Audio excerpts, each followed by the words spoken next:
Hello, good morning to all. Welcome back to my channel. আজকের যে ভিডিওটা তোমরা এখন দেখতে পাচ্ছ, এটা হচ্ছে দীঘা পৌঁছে সেকেন্ড হাফ, মানে পৌঁছানোর আগে অবধি একটা পার্ট তোমরা দেখেছো অলরেডি। এটা পৌঁছানোর পর পৌঁছেই আমরা সবাই রেডি হয়ে চলে গেছিলাম সুইমিং পুলে, কারণ বিচে যাওয়ার এখন আর সেই এক্সাইটমেন্টটা নেই। এবার তো বিচে স্নানই করিনি আমরা, তো গিয়ে একটু কিছু রিলস শ্যুট হচ্ছিলো, সেগুলো বলে দেওয়া হচ্ছিলো, তারপরে আর ভিডিও নেওয়া হয়নি।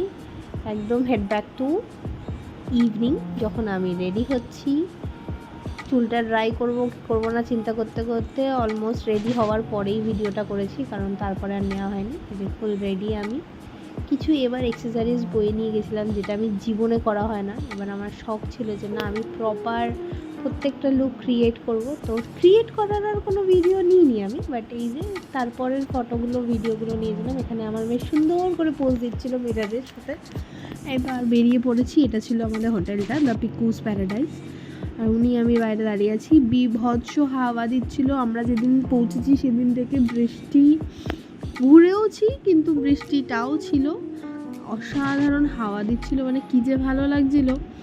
এই যে আমার মেয়ে রেডি, ওনাকে নিয়ে বেরিয়েছি ঠিকই, কিন্তু খুবই একটা ভয় কাজ করছিল। সি বিচে গেছি যখন, এত হাওয়া, তার মধ্যে ও গেছিলো ঘুমিয়ে। ওকে পুরো ব্ল্যাঙ্কেটে র্যাপ করে আমি ছিলাম, এই যে দেখতে পাচ্ছ, ও তখন ঘুমাচ্ছে আর ও পুরো ব্ল্যাঙ্কেটে র্যাপ। তাই সি বিচে আর বেশিক্ষণ দাঁড়াইনি।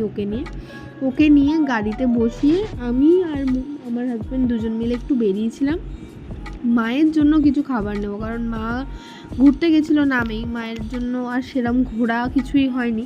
তা মা যেগুলো খেতে ভালোবাসে সেরকম দুটো আইটেম আমরা খুঁজছিলাম।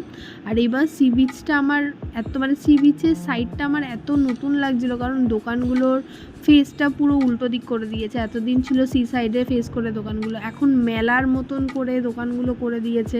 সি সাইডের অপোজিটে দোকানের ফেস হয়ে গেছে, মানে আমি চিনতেই পারছিলাম না। যাই হোক, তারপরে মায়ের জন্য একটু খাবার নিয়ে, আর ইচ্ছা করছিল না হাওয়ার মধ্যে বাইরে মেয়েকে নিয়ে যেতে, তাই আমরা 3টে রুম থাকা সত্ত্বেও সবাই একটা রুমের মধ্যে ঢুকে একটা খাটের মধ্যে গুতোগুতি করে সবাই মিলে বসেছিলাম।